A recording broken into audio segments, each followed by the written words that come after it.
Hello and welcome back to the channel. As usual, I'm going to work out a couple of problems in my Proofs and Fundamentals book. And we did a couple in direct proofs.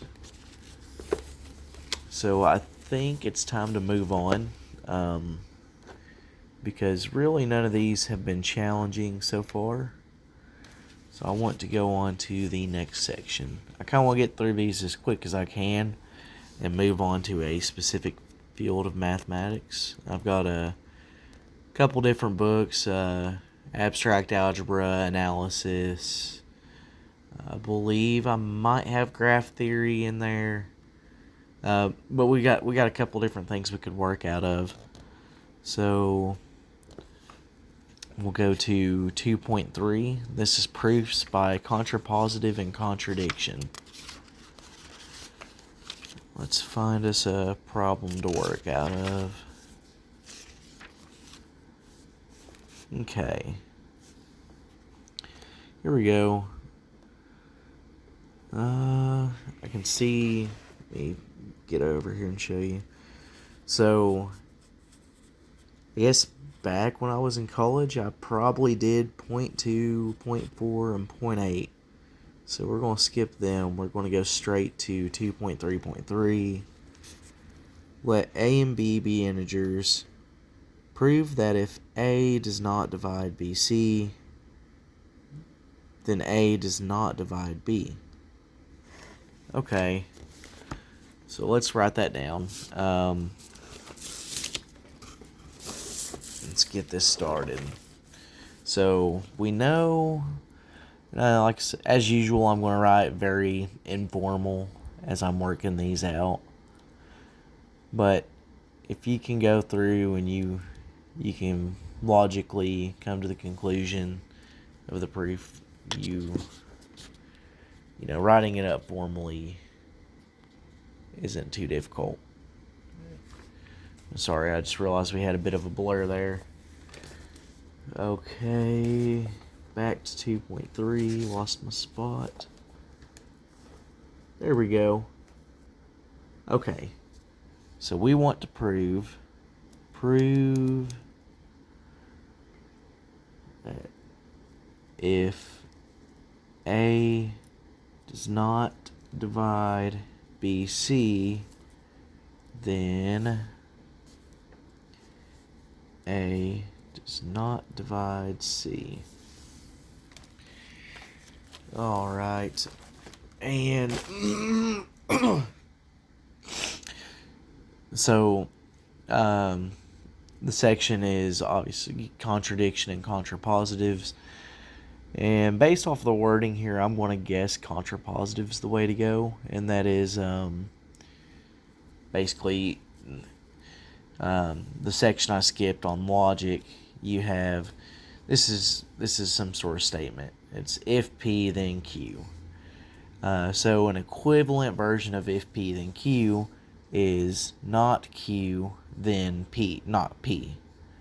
So we could take the opposite of this and we can show basically an equivalent proof would be prove if A divides C, then A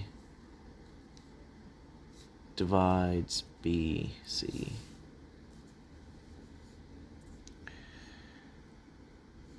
And that would be incredibly easy to do.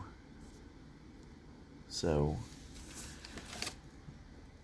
just to make sure I'm not doing that wrong, because that sounds way easier than what it should be,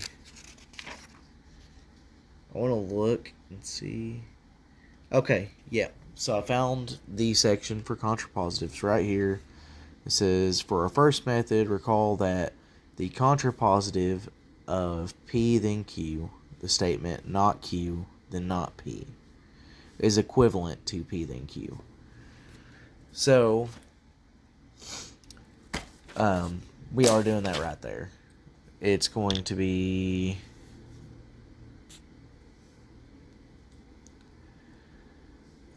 just as simple as this.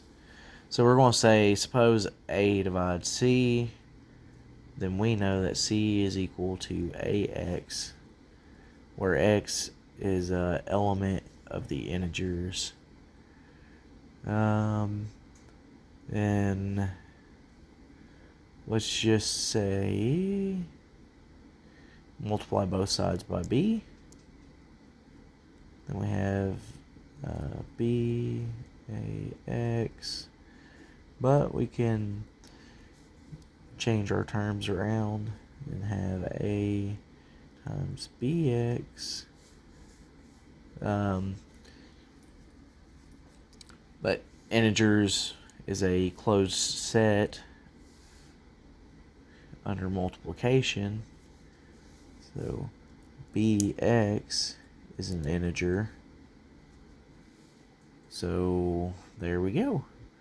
We show that we can say thus, A divides BC.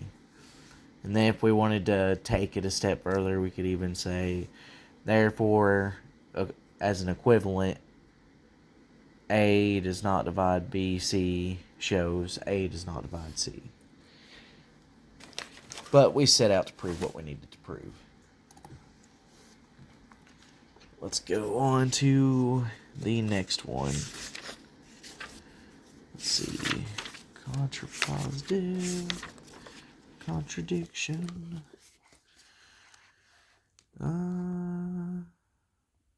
Okay. 2.3.5. Let A, B, and C be integers. Suppose there is an integer D such that D divides A and D divides B, but D does not divide C.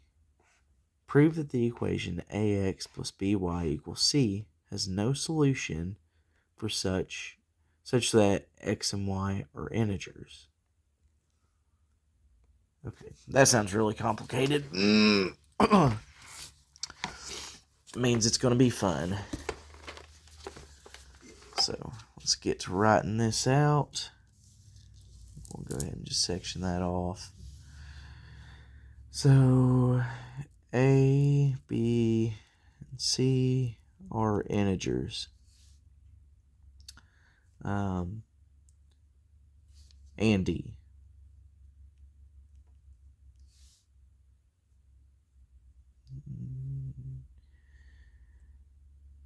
Okay. And we're saying D divides A. This is the information they've given us for this problem. So we know D divides A. We know D divides B. And D does not divide C.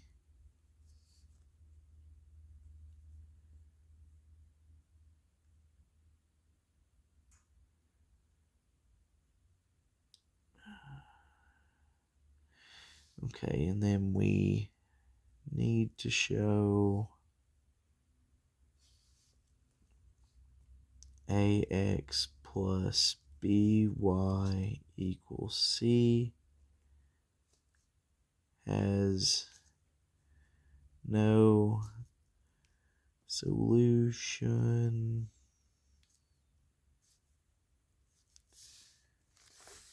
living life on the dangerous side, using a pen to do all this.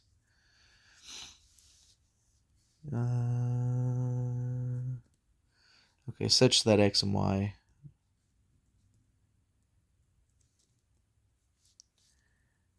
are integers.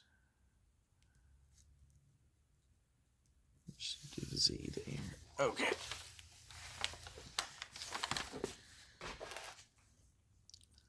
All right. I have no idea how to do this.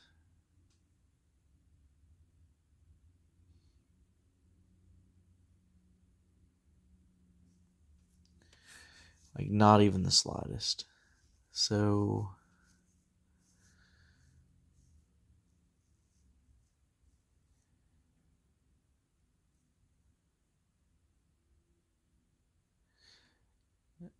I'm assuming this is going to be a contradiction. And we're going to say, suppose that there is some solution. Let's just go ahead and try it and see what happens. We'll just kind of do it off to the side. We don't know what we're going to get, but we're just going to see what happens. So we're going to be like, all right, this is what we're given. We're still going to assume this, but we're going to suppose this works anyways. We're going to say, you know what? There is a solution. We can find it. So we're going to have ax plus by is equal to c. So I know that a is equal to d, let's just put q. And we know that b is equal to dp. So with that being said, we can say that, we're supposing, we're going to try to find a contradiction here. We know we have this, and we know that D still does not divide C. So let's substitute in what we have for A and B. So then we have D, Q, X plus D, P, Y equals C. Okay, so from here, we can factor the D out, and then we have D is equal to QX plus PY, which equals C. We've done it. I think that, yeah, this is it. The reason why this is the case, or why this is going to prove it, so like I said, we're going to go ahead and assume, like I said, we know what we're given. Like when we're going to contradict something, we're still going to use what we're supposing. That's why contradiction's so strong. You're basically saying, all right, I'm given all this stuff, I can still use this, and we're getting an extra piece of, we get an extra kind of piece of, I don't know what you would call it. We get something extra to work with. And that's what we got here. We're just like, all right, we're going to suppose it does work. But you have to come across a logical error. So what we have here now is we have D times something equals C. But by definition, if C was to divide D, then you'd have C times D times, we'll just say Z, where Z is some integer. So the reason this is a contradiction is we know Q and P are integers.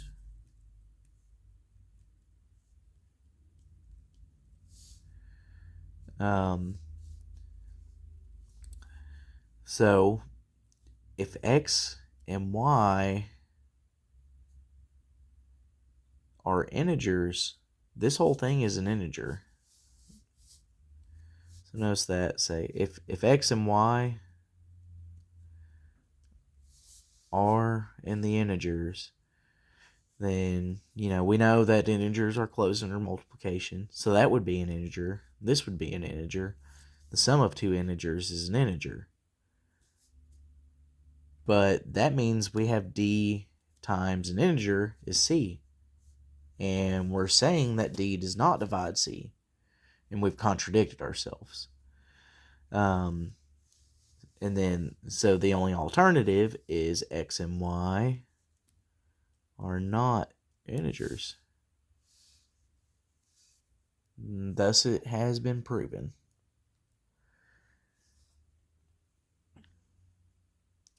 Thank you for watching the video. If you like watching these problems, if you have any suggestions on what you want to see next, or anything at all, feel free to leave it in the comments. If you have a specific problem you'd like to see worked out, let me know, and I'd like to take on the challenge. Thanks again for watching.